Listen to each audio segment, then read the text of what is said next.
बिस्मिल्लाहिर्रहमानिर्रहीम। अस्सलामुअलैकुम वरहमतुल्लाहि वबरकातुहू। प्यारी तौलिबात, उम्मीद है कि आप सब खैरियत से होंगी। बावचा आलम सबक नंबर 9, नज़्म व ज़ब्त और क़ुनून का एहतराम। नज़्म व ज़ब्त के मायने होते हैं कि हर काम को सलीकामंदी से, शाइस्तगी से और उम्दगी से करना, हर काम को एक तरतीब से करना।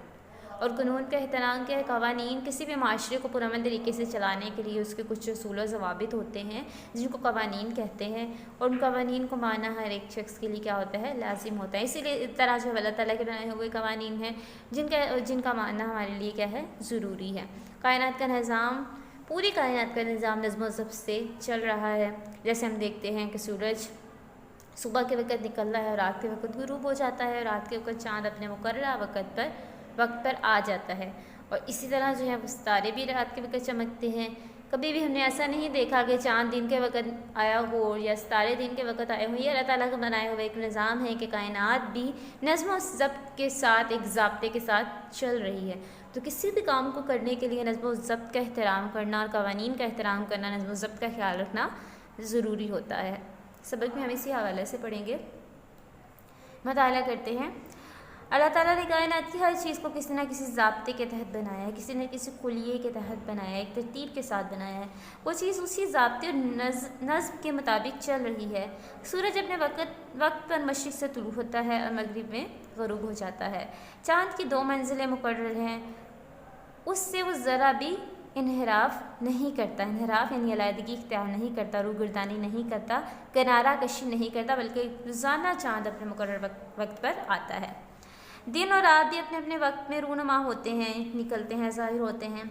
इस तरह इंसान के जिस्म के अंदर जो अज़ा बनाए गए हैं और उनको जो काम सौंपा गया है, जो काम उनके ज़िम्मे लगाया गया है, वो उन तमाम कामों को सरअंजाम देते हैं। जब इंसान बीमार होता है तो वो अपनी ही बदनज़मी और बेज़ाब्तगी की वजह से बीमार होता है।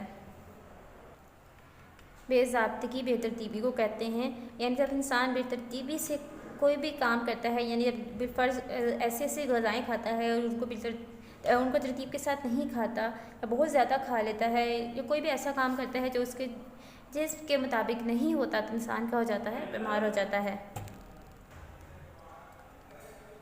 इस कायनात में जमादात हों या नबातात, जमादात कहते हैं पहाड़ों को, रिसे निकलने वाली मादनियात को, या नबातात पौधों को कहते हैं। हैवानात हों, जानवरों को कहते हैं हैवानात, या हशरात कहते हैं ज़मीन पर चलने वाले कीड़े मकोड़ों को। तमाम किसी न किसी कानून के पाबंद हैं। सारी कायनात कानून इलाही की पाबंद है। अल्लाह ताला का कुरान करीम में इस बारे में इरशाद है, लश्शम्सु यंबग़ी लहा अन तुद्रिकल क़मरा वल्लैलु साबिक़ुन नहारी व कुल्लुन फ़ी फ़लकिन यस्बहून। सूरह यासीन की आयत नंबर 40 है ये तर्जुमा। ना तो सूरज ही से हो सकता है कि चाँद को जा पकड़े, और ना रात ही दिन से पहले आ सकती है, और सब अपने अपने दायरे में तैर रहे हैं। यानी अल्लाह ताला ने हर एक का एक वक्त मुकर्रर कर दिया है, उसके मुताबिक वो अपना अपना काम करते हैं, उससे एक लम्हा भी वो आगे या पीछे नहीं होते। मगर इंसान जिसका अल्लाह ताला ने अशरफुल मखलूक़ात बनाया है, सबसे अफजल मखलूक बनाया है, और उससे कुछ इख्तियारात दी हैं, कुछ इख्तियारात को वो गलत इस्तेमाल करके अल्लाह के दिए हुए कानून को तोड़ता है। यानी अल्लाह ताला ने इंसान को इख्तियार दिया है कि वो क्या करेगा? अपने इख्तियार से सही और गलत का इंतखाब करेगा, लेकिन इंसान अपने इख्तियारात को गलत इस्तेमाल करता है, जिसकी वजह से वो खुद भी मुश्किलात का शिकार होता है, और माशरे के दीगर अफराद भी उसकी वजह से मुसीबत और तंगी महसूस करते हैं। अल्लाह ताला की मखलूक में बाज़ ऐसे हशरात हैं कि जिनके अंदर बेहद नज़्म व ज़ब्त पाया जाता है। जैसे चूंटी, जब वो कहीं इकट्ठी चल रही होती है तो कतार में चलती है। इसी तरह बाज़ परिंदों में भी हमें नज़्म व ज़ब्त नज़र आता है। हम देखते हैं अक्सर आसमान पर परिंदे उड़ रहे होते हैं तो किस कदर तरतीब से वो एक कतार में जा रहे होते हैं। इन सब को देखकर हम भी नज़्म व ज़ब्त का सबक हासिल कर सकते हैं। इस्लाम ने इबादत का निज़ाम दिया है, इसमें भी वक्त की पाबंदी और नज़्म व ज़ब्त पाया जाता है। जैसे नमाज के औक़ात मुकर्रर होना, एक ही सफ़ में सब लोगों का बराबर खड़े होना, रोज़ा वक्त पर रखना और वक्त पर इफ्तार करना, हज के मौका पर सब लोगों का एक ही लिबास एहराम में होना, और याम में हज का मुकर्रर होना। हज के मौके पर जैसे तमाम लोगों का लिबास एक ही सफ़ेद कलर का कपड़ा होता है जिसे एहराम कहते हैं। ये सब अमाल हमें नज़्म व ज़ब्त और कानून के एहतराम की तालीम देते हैं। कानून लोगों की सहूलत और माशरे में अमन व अमान कायम रखने के लिए बनाए जाते हैं। अगर कायनात कानून कुदरत के ख़िलाफ़ चलना शुरू कर दे तो ये बहुत जल्द ख़त्म हो जाएगी। इसी तरह अगर माशरे के अफराद कानून को तोड़ना शुरू कर दें और कानून की खिलाफ वर्जी को फ़ख्र समझने लगे तो माशरा बहुत जल्द तबाही के दाने पर जा पहुँचेगा। यानी कि अगर इंसान, जैसे कि हम मिसाल लेते हैं कि जैसे कानून बना, हमारे मुल्क में कानून बनाए गए हैं जैसे कि ट्रैफिक के कवानीन, अगर इंसान उनको फॉलो नहीं करता, जैसे कहा जाता है कि स्पीड, बाज़ जगहों पे कहा गया है कि स्पीड क्या रखिए, अपनी गाड़ी चलाते हुए आहिस्ता रखिए। अगर इंसान वहाँ पर जो है वो अपनी मर्ज़ी करता हुआ है और इसको बहुत बड़ी बात समझता हुआ वहाँ पर तेज़ रफ्तार में गाड़ी चलाता है तो खुदा ना खासा क्या हो सकता है, उसके साथ कोई हादसा भी पेश आ सकता है, उसका एक्सीडेंट भी हो सकता है। तो वो क्या है कि इंसान खुद अपने आप को तबाही के दहाने पर यानी आखिरी हद तक ले जाता है। कानून की पासदारी करना इसलिए भी ज़रूरी है, नहीं कानून को मानना, फॉलो करना उसको इसलिए भी ज़रूरी है कि इससे किसी शख्स की हक तलफी नहीं होती, हर शख्स को उसका हक मिलता है, किसी का हक उससे छीनता नहीं। चुनाचा ज़रूरी है कि कानून का एहतराम किया जाए ताकि तमाम लोगों को यकसा हकूक़ फराहम हो और किसी शख्स के हकूक़ तल्फ ना हो।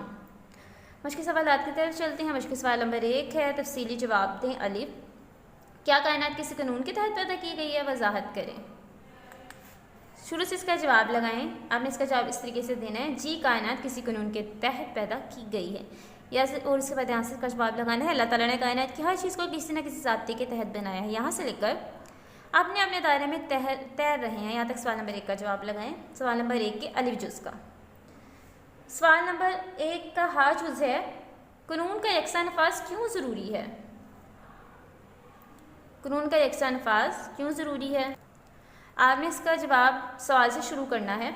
कानून का यकसा नफाज इसलिए ज़रूरी है, फिर यहाँ से इसका जवाब लगाना है, ताकि तमाम लोगों को यकसा हकूक़ फराहम हो और किसी शख्स के हकूक़ तल्फ ना हो। सवाल नंबर 2 है, मुख्तसर जवाब दें का अलिफ जुज़ है, औकात नमाज से हमें क्या सबक मिलता है? यहाँ से इसका जवाब लगाएं। इस्लाम ने इबादत का निज़ाम दिया है, इसमें भी वक्त की पाबंदी और नज़्म ज़ब्त पाया जाता है, जैसे नमाज के औकात मुकर्रर होना, एक ही सफ़ में सब लोगों का बराबर खड़े होना। पहले इसका जवाब यहाँ तक लगाइए, फिर यहाँ से इसका जवाब लगाइए, हमें नज़्म ज़ब्त और कानून के एहतराम की तालीम देता है। तो यहाँ तक हो गया हमारे सवाल नंबर 2 के अलिफ जुज़ का जवाब। सवाल नंबर 2 का बाजुज़ है, कवानीन क्यों बनाए जाते हैं? यहाँ से इसका जवाब लगाइए, कानून लोगों की सहूलत और माशरे में अमन अमान कायम रखने के लिए बनाए जाते हैं। यहाँ तक हो गया सवाल नंबर 2 के बाजुज़ का जवाब। सवाल नंबर 2 का दाल जुज़ है, कानून की खिलाफ वर्जी करने से क्या होता है? यहाँ से इसका जवाब लगाएं। अगर माशरे के अफराद कानून को तोड़ना शुरू कर दें और कानून की खिलाफ वर्जी को फ़ख्र समझने लगे तो माशरा बहुत जल्द तबाही के दाने पर जा पहुँचेगा। यहाँ तक इसका जवाब लगाइए। तालिबात सवाल नंबर 1 में से अलिफ जुज़ और हा जुज़, और सवाल नंबर 2 में से अलिफ, बा और दाल जुज़ हमारे आज के सबक में शामिल है। आपने उसको अच्छे तरीके से ज़हन नशीन कर लेना है। अल्लाह हाफिज़।